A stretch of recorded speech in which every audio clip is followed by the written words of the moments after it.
In Marauders number 12, Kate Pryde, recently resurrected, or as Wolverine put it, you finally popped your resurrection cherry, decides to go get her knuckle tats redone, because unfortunately the resurrection protocols don't bring back the tats. God, can you imagine? Like Dakin's just world sucks every time he. Anyway, and she decides as a thank you to the tattoo artist to kiss her.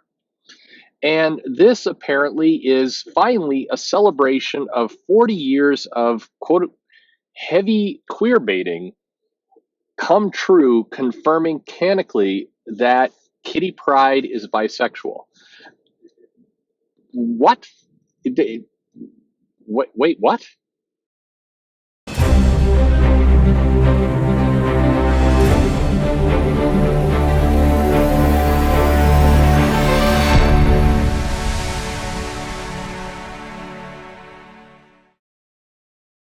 Hey everybody, this is Perch. You know, I this is the kind of stuff that makes you kind of want to throw up your hands and say, I give up. It's where you also always feel kind of like embarrassed to be a comic fan. That's kind of where I wind up landing with a lot of this stuff. You just kind of you nope out at some point because on one hand comics tell you and they write stories this way and they certainly want you to buy all the comics and care about the history and pay attention to what's going on and as CB Cebulski put it, we're doing a long ongoing story and you're supposed to care. Okay, sounds good. On the other hand, when things bounce around randomly all over the place and then you're like, well, wait a minute, wait, what? And then you're told for, hey, you're thinking too much about it, or comics aren't meant to be taken seriously. Then you're like, what am I supposed to do here? And that's kind of how it feels to me with this comic, because you can analyze this, but the very act of analyzing it is going to be called bigoted by some. But even as you're going through it, there comes a point where your brain, or at least my brain, starts to say, you know what, I don't care anymore. And I don't think that's the reaction you want for comics. Maybe it's just me. So, like I said, we have this run of Marauders, and Kate Pryde is there. And this seems like a different Kate Pryde than, say, the, Kitty Pryde or Kate Pryde from just 2 years ago. It feels the character feels very, very different. And on one hand, you could say, well, maybe this is a masterclass in setting up the big reveal that these X-Men are not themselves and that some shenanigans are going on, some manipulation is going on. Or maybe it's just bad writing.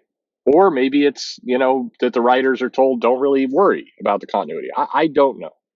Too many mixed messages. Hickman says he goes back, he reads all the comics on one hand, but then we get stuff like this on the other, and I don't know anymore. But the problems with Kate Pryde existed long before this kiss. The character's personality seems very different. She's turned into just a perpetual drunk.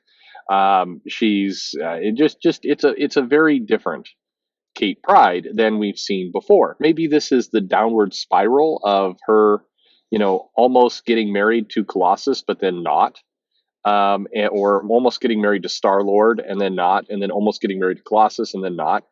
Maybe that's what's going on. Are we going to get a kind of a comical issue in the future where Kate Pryde where Star Lord and Colossus are like having a drink at a bar and they're like, oh, we just got dumped by the same girl and she's into Rachel now. Is that where we're headed with this? I mean, I don't know. Maybe that's even more continuity than we can deal with. At any rate, she's behaved and act very differently. And I pointed out in a video a little bit ago that, she's Jewish, and yet her actions don't indicate that she's Jewish, both with the tats and with the cremation that happened. And you have like folks like Nightcrawler, who's in theory religious, going, "Hey, let's burn her, no problem," which is against kind of that religion. So it's like now Nightcrawler's not acting like himself either. Like none of this stuff makes any sense. And so you go, well, maybe it doesn't really matter. They've kind of given up on religion. I mean, it's Krakoa again, storyline. Your brain is trying to make sense of all this stuff, and but then so you're like, oh, maybe the religion doesn't matter to her anymore. But then they go out of their way to show Nightcrawler giving her the Star of David and like your Jewish faces, and she's like, yes, it's important to me. You're like, but no, it can't be. What are you doing? Or are these just all meant to be very, very broken people that are, we're kind of highlighting the fact that things are confusing and weird? Maybe that's what's going on. I don't know. But regardless, they she goes and she kisses this tattoo artist, and the articles come in with the weirdest takes, and the take is finally it's canon. She is bi. So first off, I love how like one panel of a kiss is defining of the sexuality. That seems bizarre in the sense that we've had 40 plus years of kind of opposite indication that she's straight. But is your sexuality really so paper thin, so trivial, so casual that one panel defines your entire personality? If so, you could make the same argument the opposite direction 100 times over. I think that hey, we got one panel in. She's kissing another girl. Gay. She's gay. Uh, that is not how it works, and that seems like an incredibly shallow way to define someone's sexuality for them. I thought the whole idea was that you're not supposed to define people's sexuality and gender. It's up to them. But one panel of a kiss, which by the way, the writer went out of their way in multiple panels before that, showing her downing an entire bottle of whiskey. So are we supposed to, I mean, we're basically saying, hey, are we saying that the alcohol and being drunk unlocked, her inhibitions that she's finally able to reveal that she's bisexual, or why are we calling her bisexual? Maybe she's a lesbian coming out. Maybe this all, I mean, like why did we narrow in on bi? Like is it that some article writer has got like the LGBTQ checklist, and they're like, well, we've got a few lesbians, but we don't have any bi characters in the Marvel universe. Quick, write an article. Is that what's going? Because it kind of feels like that's what's going on. In any event, it doesn't feel very. I mean, pardon the expression. It doesn't feel very woke to take one panel of somebody kissing somebody else and use it to define their entire sexuality. That seems like the opposite of progressive to me, but maybe I've got the rules all wrong. I got to check the guidebook. I, you know, the other part is, I like to think that I've read a lot of X-Men and remember that stuff. I do believe I'm pretty well versed X-Men related, and I think I understand that comic. It is my kind of the big comic that I've loved the most over the years. And maybe I'm just nuts, but I do not remember 40 years of heavy-handed queer baiting. Heavy-handed. I mean, are we talking about the friendship with Ilyana or Rachel? Like them saying they're besties? Is that heavy-handed queer baiting? Like was it the her breaking off the engagement with Peter and Colossus and Star Lord? Is that the heavy-handed bit? Because if so, then are we also going to reveal that Storm, because she broke it off with T'Challa, is also bi? I mean, what? This seems like really weird, kind of flimsy evidence. There's that Mechanics series that Kitty Pryde was in, where I guess there she sorta was kind of gruff. Is that like? But again, this all seems like we're taking very stereotypical personality traits and saying this is what makes somebody gay, and that's not how it works. I did the I did the podcast with Joe a couple days ago, and he reminded me, and I love Rachel Pollack, and I like the Doom Patrol, and I liked what was done there, which felt like a very nuanced take on LGBTQ and representation. And this feels like the dumb version. This this is like the not well thought through version. And I get, and also I guess I have another question, which is why did they go through so much effort to show that she was getting drunk and drinking a whole bottle of whiskey and going off, and why did they go through all that? Is it because that we want to show that that she's trying to free up her inhibitions, or was it a kind of an out that if people were like all pissed about it, then you could say, no, no, no, no, no, no, she's not really bi, she was just drunk, which seems really cowardly to me. If that's it just all around, this seems stupid. The character seems weird.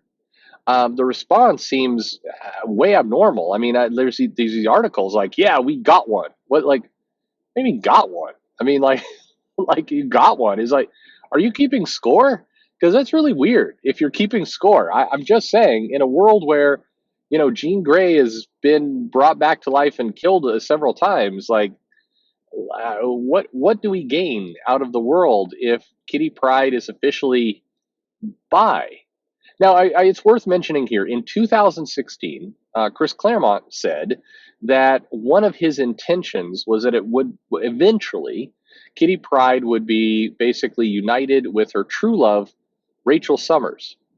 And I remember seeing that article, I remember seeing that quote and thinking, okay, but if that was what you were after, then why is it that in the future you have Kitty Pryde still kind of romantically connected to Colossus?